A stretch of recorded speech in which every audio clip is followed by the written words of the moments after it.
Hello, hello, hello, hello, hello. Hello, hello. Ah, hello. How are we today? I sort of made one video on this channel and sort of dipped off the face of the earth, didn't I? But I'm back into the swing of things now, making content. Maybe not for the music channel at the moment, I'm not sure. Maybe I will. But for this channel, I've got some cool ideas. So let's get into the video. So just a little bit of background information about my personal language learning journey before we get started, since I've only ever uploaded one other video to this channel and lots of things have changed since then. So I was learning Tetum since 2020. I started, when the big thing happened to the world. And then I was doing that for a while, and then I decided to recently actually switch to Korean. I will get back to Tetum at some point, just not at the moment. So I decided to switch to Korean because of my newfound love for K-pop and K-dramas and all that. And I also had a thought maybe one day it might be cool to work in the Korean music industry. I don't know, just a thought at the moment, but learning Korean just in case I decide to pursue that further, and also because I love languages. Anyway, let's get into the meat and potatoes of the video, starting now. So the first thing that I wish I knew before getting into language learning was the input hypothesis.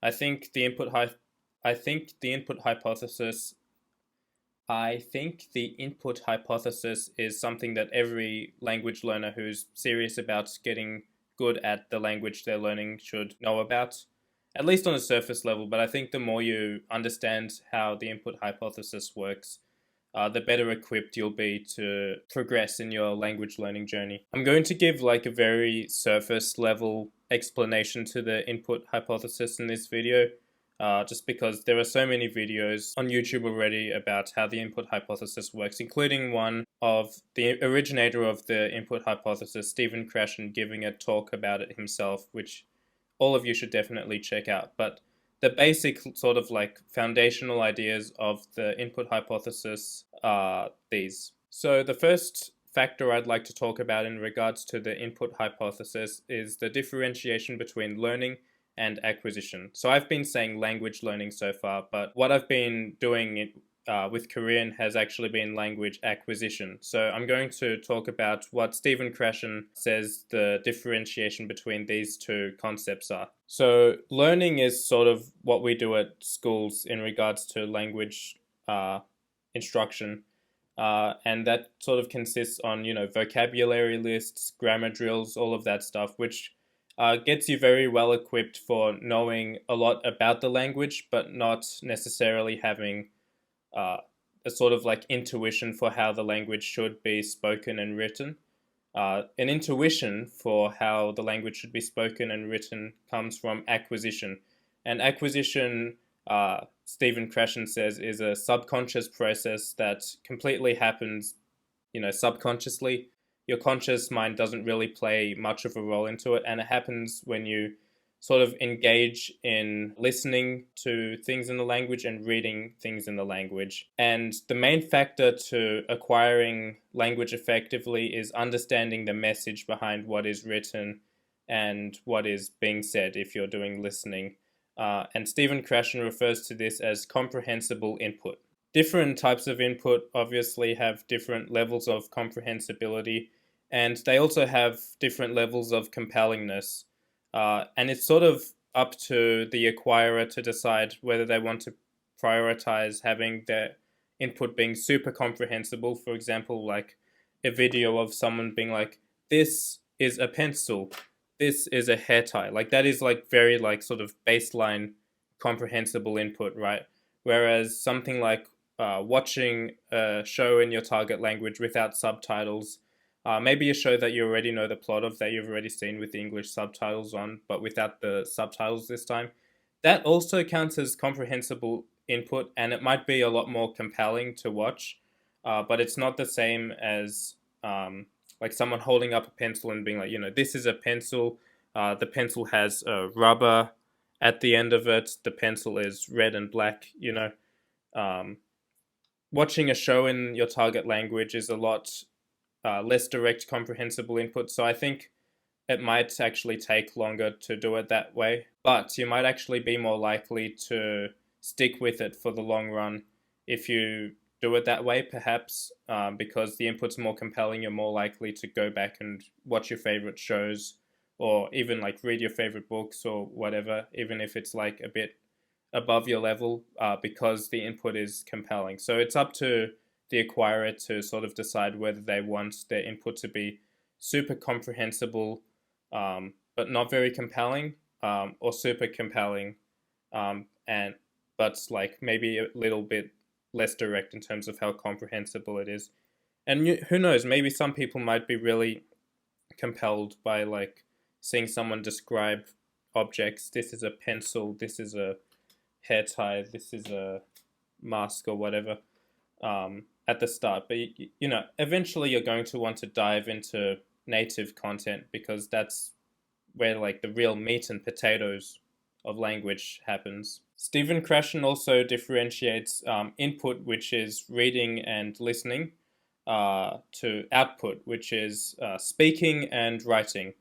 And Stephen Krashen says that output is not something that you need to necessarily practice as a separate skill, and it actually comes as a result of getting lots of input. So I think what Stephen Krashen said once, I'm not going to quote him directly, but something along the lines of output is a direct result of input. So if you get enough input, which is listening and reading, you'll be able to theoretically be able to speak and write completely eloquently and fluently, as a native speaker would, without much practice, if you're getting in a lot of listening and reading. Obviously, like, I think to get good at outputting, to get good at speaking, or to get good at writing, you'll need to do it a lot. But in terms of that very like baseline sort of level stuff, I think, you know, doing lots of listening and reading and improving your comprehension will set you up for output very effectively. It may actually seem like sort of, you know, too good to be true, because basically what I'm saying and what Stephen Krashen said is that if you read a lot, if you listen a lot, you'll get good at the language. Bam, magic. But the thing is, you need to do it a lot, and it takes a really, you know, huge amount of time. Also, like, depending on which language it is, some languages will take longer than others, and I'll get into that in a sec. But it's really something you need to stick with for the long run if you want to see any sort of results. And, you know, if you're maybe traveling to the country and you sort of just want to know the basic phrases and be able to have very sort of basic minimal conversations, conscious learning might be a better option for you. Comprehensible input and sort of acquiring the languages for it's better suited to people who really want to become fluent in the language, have like a really high level of comprehension and like understand everything, or like not everything obviously, but a lot of things, most things that they read and listen to, and also be able to get through complex, or I guess like full like high level adult conversations without too much trouble. So that's sort of where I'd say comprehensible input should come in. If you just want to go to the country and have fun and be like, hello, how are you? Can I have bread, please? Like, you can sort of consciously learn a few phrases and get by maybe, but it won't get you the same results as sort of doing lots of listening and reading if you want to sort of achieve that level of fluency. So the next thing that I wish I knew before getting into language learning is, okay, so now I know what comprehensible input is. Where the flippin' heckers do I actually find comprehensible input to consume? And I'm going to go through a few different options for you guys, and I'm going to break it into two parts. So listening comprehension and reading comprehension. And for listening comprehension, I'm going to break that into two parts again, which is getting comprehensible input from a language parent, which I'll describe in a bit, and getting comprehensible input without a language parent. So let's dive into how to get comprehensible input. So I'm going to start with developing listening comprehension. And before we get into this, I will say, I think, in my personal opinion, obviously every person acquiring a new language is going to have a different take on this and different preferences, obviously. But I think if you're working on a language that has a different script to your native language, so in my case, my native language is English. So if I were to learn Korean, as I am, or like Chinese, Mandarin Chinese, Cantonese, Japanese, uh, any of those like languages that don't have the same script as English for me, I would work on developing really good listening comprehension before I even bother with trying to learn how to read. Because if you think about it, if you have really good listening comprehension and you have a strong amount of vocab, when you go to learn how to read, you'll already have the words down pat. You won't have to worry about that at all. You'll have like 100% of your attention to focus on like figuring out how the vowel and consonant system works in some scripts, or like how Chinese characters would work, for example, with like already having the vocabulary in your head, so you can like make associations between the writing and the vocabulary without having to sort of learn this writing system and the vocabulary at the same time. That seems very inefficient to me. But obviously, like some people might really want to prioritize being able to read in their target language. And if that's you, then like go straight into reading by all means. So getting a language parent is a great way of getting lots of comprehensible input. So a language parent is just basically someone who will speak to you in your target language. You don't need to speak back to them in the target language because, as I said before, output comes as a result of getting lots of input, so you don't need to start outputting early on. And in fact, it might sort of be inefficient to do that, but that sort of comes down to preferences as well. But yeah, the main idea of a language parent is someone who speaks to you in the target language. But what would they say to you? You might ask yourself if you don't understand anything in the target language yet. So the first thing you could get your language parent to do is something called TPR. And TPR was developed by someone called not Stephen Crescent. It was developed by someone called James Asher, and it stands for Total Physical Response. And the idea behind TPR is just having a native speaker of the language give you a command. So, for example, pick up the pencil, put the pencil on your ear, spin the pencil.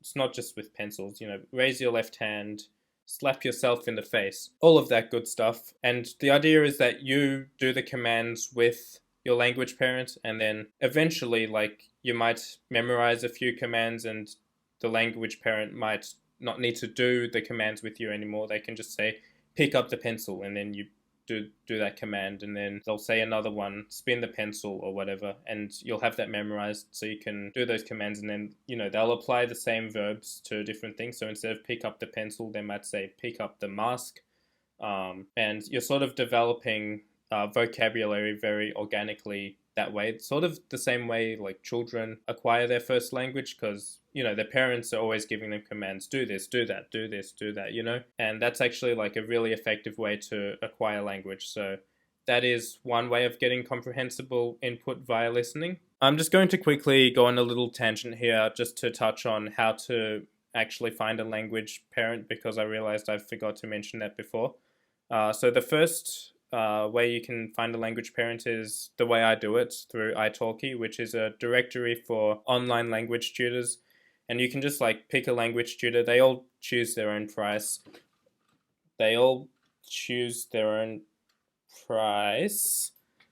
Keep going. And yeah, you can just sort of choose a tutor and then ask them to do these things with you. That's what I do anyway. And then there's also two really good apps. One's called Tandem and one's called HelloTalk, where you can find language exchange partners. So if you're a native English speaker learning, I don't know, Spanish, you might download Tandem and then find someone who's learning English who is a native Spanish speaker, and you can exchange languages, if you will. In my experience, I find it a lot easier to just book sessions on italki, because the tutors will definitely show up. With apps like Tandem, they're not always going to prioritize you the way tutors will, because you'll be like in a schedule and everything, and you would have paid for it, obviously. And then yeah, you can also just like find native speakers of the language in real life if you want to do that as well. Maybe your co-worker or your wife, or I don't know, your grandmother is a native speaker of the language. So, just like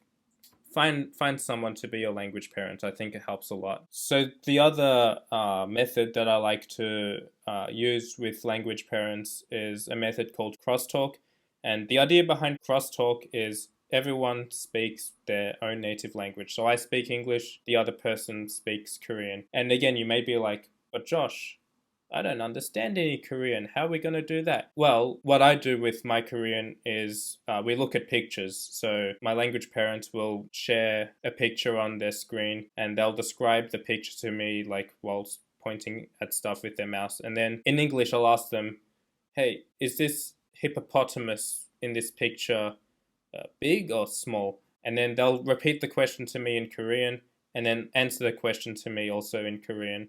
And then maybe they can ask a question to me in Korean and like point at what they're asking about, and I can try to figure out what they're asking, and then I'll answer in English, and then they'll say what the answer that I said is in Korean. So it's sort of like a conversation based around a picture where I'm talking in English, the other person's talking in Korean. And I think that's a great way of getting comprehensible input, especially if having conversations is something you want to do early on, but you don't have any vocabulary to use yet. You can just use your own native language and they can talk your target language, talk in your target language to you. I reckon that's a great method and it works really effectively for me. So give that a go if you would like. In terms of developing listening comprehension without a language parent, the world's your oyster. Just go into YouTube.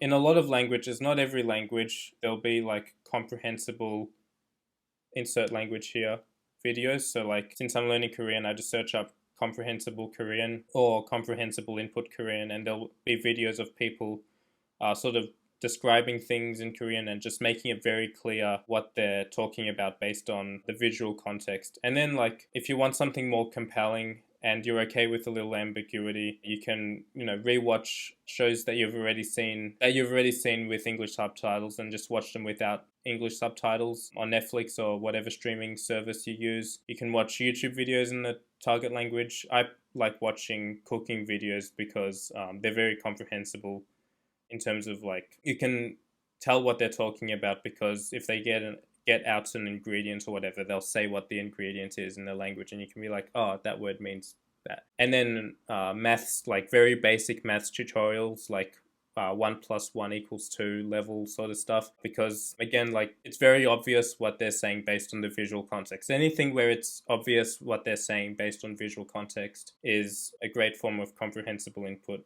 I think like creating like a separate TikTok account where all the videos on your For You page are just in the target language is great too.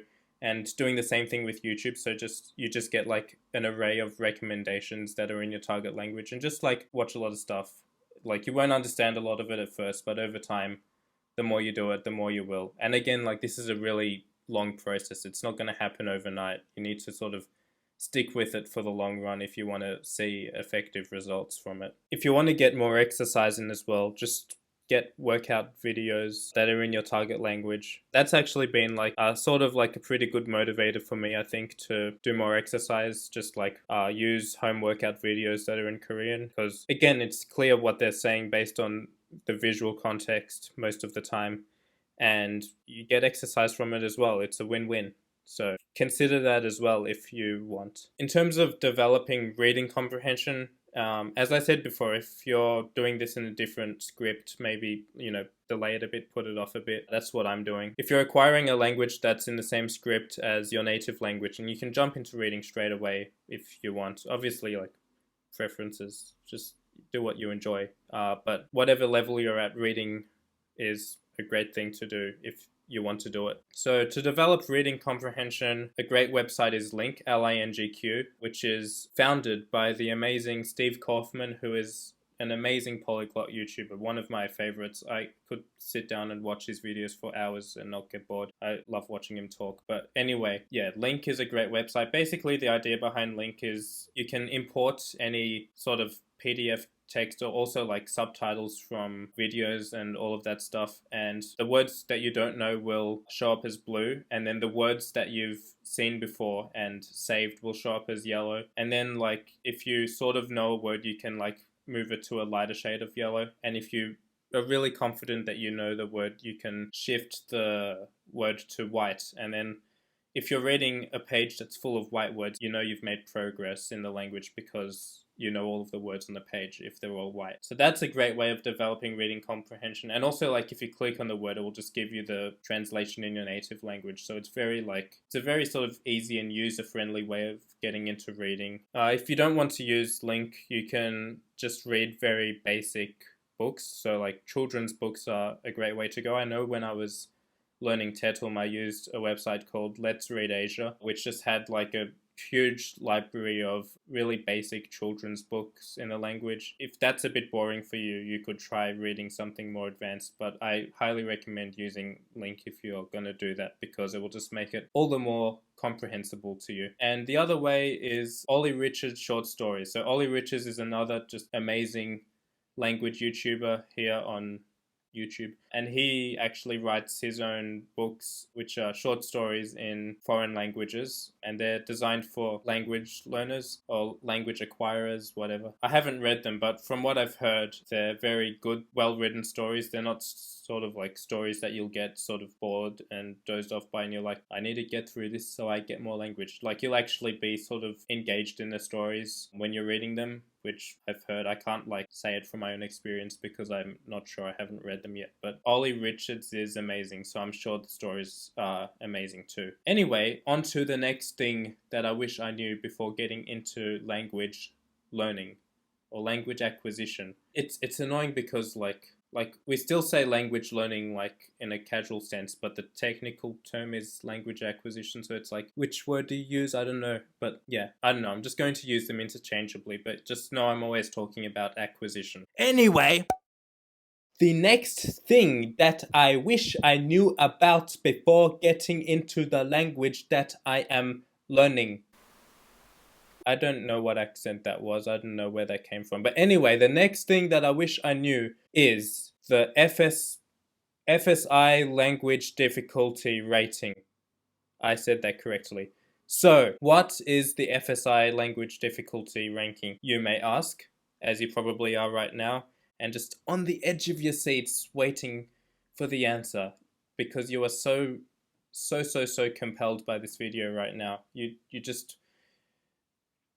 So the FSI language difficulty ranking is sort of like a list of languages, and it's developed by the, I think, USA Foreign Services Institute, and they sort of just list a bunch of languages and tell you an approximate amount of time that it would take you to acquire the language. And I'm pretty sure like this is used for like US military training or some official US government stuff when they need to train US officials in other languages or whatever. But it's helpful for us because we also want to learn languages and know how long it might take us. So before I go further into this, I will say they count it based on classroom hours. So like how many hours spent in like Foreign Services Institute classrooms. I'm not quite sure what actually goes on in the classrooms or like how much input they're getting, but if you're doing input-based acquisition, it should like theoretically take you a similar amount of time to reach a B2 level in the language. Now, I don't think they ever specify the exact level you'd get to in the language. They just sort of say fluency, which is very broad, but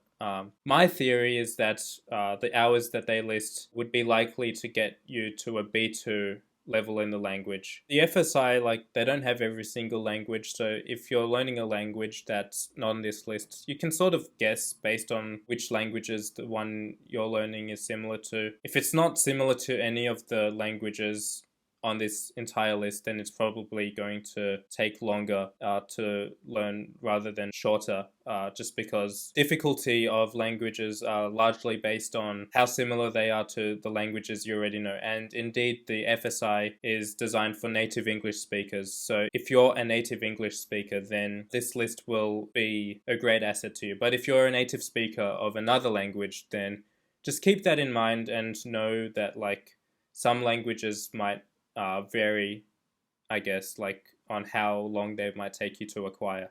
Anyway, I've got the website up, and let's see. So category one is like 575 to 600 hours. I'm not going to read all of them, but they have like Afrikaans, Portuguese, Swedish, Spanish, those sort of languages. Category two only has German. I don't know why they didn't list any other languages there. I'm sure like that German's not the only language in the world that takes you 750 hours to acquire, but they only listed German. Uh, so yeah, category three, Indonesian, Malaysian, and Swahili are the only ones they've listed, and that's 900 hours.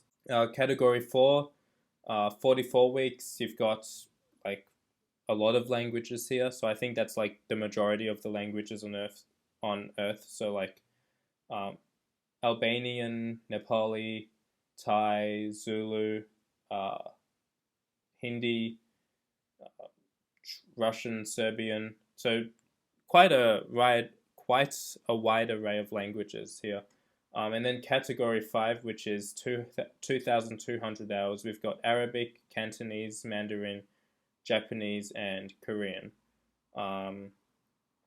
So yeah, these are like the really sort of exceptionally difficult languages for English speakers, native English speakers, to acquire because of how different they are, as well as how complex the language systems are as well. So with all of that being said, let me check my notes to see if I missed anything else about FSI language difficulty range. Oh yeah, you should count your hours. So like I told you how long it should take you to acquire your target language to a B2 level. So you should be keeping track of the amount of hours you're getting of comprehensible input. And the way I like to do that is through an app called Counter Plus. So Counter Plus, I sound like Counter Plus is sponsoring me or something right now, but they're not. Counter Plus is a great app where you can track things, I guess, just like press the plus button and account something. So if you get in 1 hour of comprehensible input, you can be like, and then it will add that to the counter, I guess. And I like to track smaller increments of time. So if I get 5 minutes of input, I just do that. And then when I get to 12, I add an hour on and then like reset the 5 minute counter back to 0. And then like with half an hour, I do that like 2 times and then add an hour, set it back to 0. You know what I'm saying. Anyway, that should be it for thing number 3, FSI language difficulty ranking. I know I sort of like ranted on about it a little bit. Hopefully you're still here. If you're still here, hello, leave a comment. Leave a comment where you tell me what your favorite type of juice is. Apple, I like orange juice. Anyway, next thing. Let's keep going. So thing number 4. Thing that I wish I knew before getting into language learning. Number 4. Going to the country is, what did I say in my notes? Going to the country may not be the best way of getting comprehensible input as a beginner. I read it because it is a mouthful to say and I don't have that sentence memorized in my mind. Sue me, okay? Anyway, going to the country, yeah. Obviously, like, great to experience, like going to a different country, but as a form of comprehensible input, if you're going solely for that, there may be a few problems which I will describe now. The first problem that you may run into is that I'd say, I'm not sure if this is true, but like to my knowledge, a large majority of the countries on Earth seem to have English speakers or people who can speak English to some degree. So if you want to learn a language and you go to the country and your native language is English and the native speakers of that country know that you'll have an easier time communicating with them if they speak in English to you. They're going to speak in English to you. That's just bound to happen. And then what you'll do is develop a bubble of friends maybe who only speak English to you, and then like you'll never get any input in the target language, and that's that. If you're going to a country that doesn't have a lot of English speakers, like people who can't even speak English to a somewhat conversational level, you're just going to have a hard time making friends. If there's that like big language barrier where you don't speak each other's languages, I haven't had this experience before, but I've heard other people talk about it. It just like ends up being sort of lonely. You're not going to like be able to develop any sort of meaningful connections with anyone if there's that big language barrier. And it's not like people are like walking around like ready to like be willing to go out of their way to do like TPR with you or crosstalk with you or something like that, because most people have things to do in their lives, like if you're going to the country. So that might be another thing. You'll just like struggle to meet anyone if there are no English speakers in the country, and like if your ability in the language is very low. Another thing is that like if you do manage to like get by and meet a few people, which seems unlikely to me if there's like a complete language barrier where you have no ability in the target language at all. You'll be sort of like forced into this position where you have to output early. And like some people might like that, but Krashen said output is a direct result of getting lots of input. Like outputting early doesn't necessarily make you a better speaker of the language. Getting lots of input does. For me, like if I was just forced to output a lot early, even if I didn't have a high level of comprehension, that would be very uncomfortable for me. So yeah, there's that as well. I also want to say, like, I'm not saying like don't go to other countries, obviously.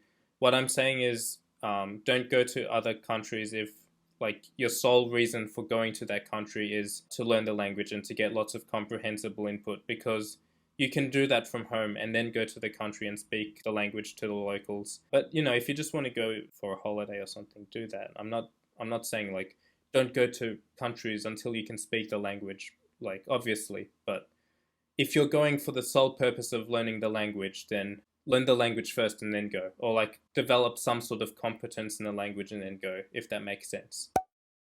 The fifth thing I wish I knew about language learning before I got into language learning is the YouTube language learning community. So I'm just going to list a few YouTubers off of the top of my head who have helped me a lot, because I think consuming content about language learning just sort of like makes you more aware of the acquisition process and like what different methods you can try in terms of getting comprehensible input and everything.